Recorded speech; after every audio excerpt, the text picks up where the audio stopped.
ওরে ওই ভ্যানের উপরে ডাকছিল, পরে ওর বন্ধু পায়ে গুলি খাইছে, ওই অবস্থায় ওরে ভ্যান থেকে নামাইছে। আল্লাহ স্বয়ং বাঁচাইছে ওরা, নাহলে ওরা পুরাই দিতে হবে। সবাই মনে করছে যে আমি মারা গেছি। তোমার কি কাজ করতাম না, পড়াশোনা করতাম? ফ্যামিলিতে আছে, ফ্যামিলির বড় বোনারা বাবা মা আছে এই জায়গায়। এখন কোথায় কলেজে পড়তাম? না, স্কুলে ক্লাস থেকে। আপনার পড়াশোনা তো আর কন্টিনিউ করে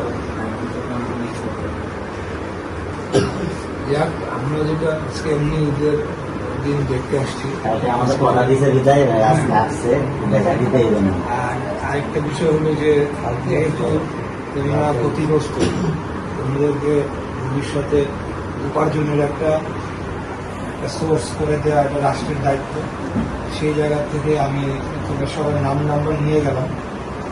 কোনো না কোনোভাবে এটা আমরা করবো, সরকারের বর্তমান সরকার করুক বা আমি সিটি কর্পোরেশন থেকে তোমাদের ওইজন্য একটা দোকান বরাদ্দ দেওয়ার দাবি আমি জানাবো, যারা আরো করছি আমি লিস্ট করে যাচ্ছি, যাতে করে হ্যাঁ, কারণ তোমরা এক সময় উপার্জন করতে তোমাদের ফ্যামিলি হতো, সেই জায়গায় তোমরা জীবন দিয়ে তোমাদের লাইফ স্যাক্রিফাইস করে দেশকে উদ্ধার করছো, এটা আমাদের দায়িত্ব।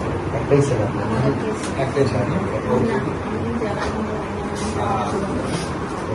তো এই জায়গাটা আমি দাবিটা জানাবো এবং এটা আমি নিশ্চিত করবো যে এটা হয়।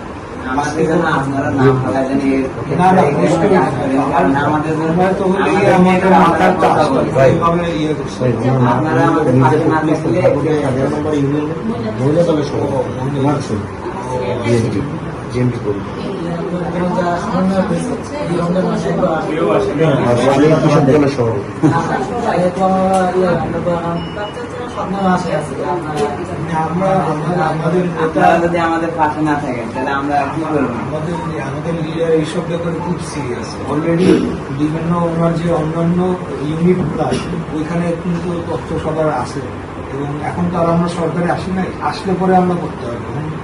মানে আমরা তো আর সরকারে না যে আমরা এটা করে দিতে পারবো, আমরা এখন প্রতিশ্রুতি দিতে পারি।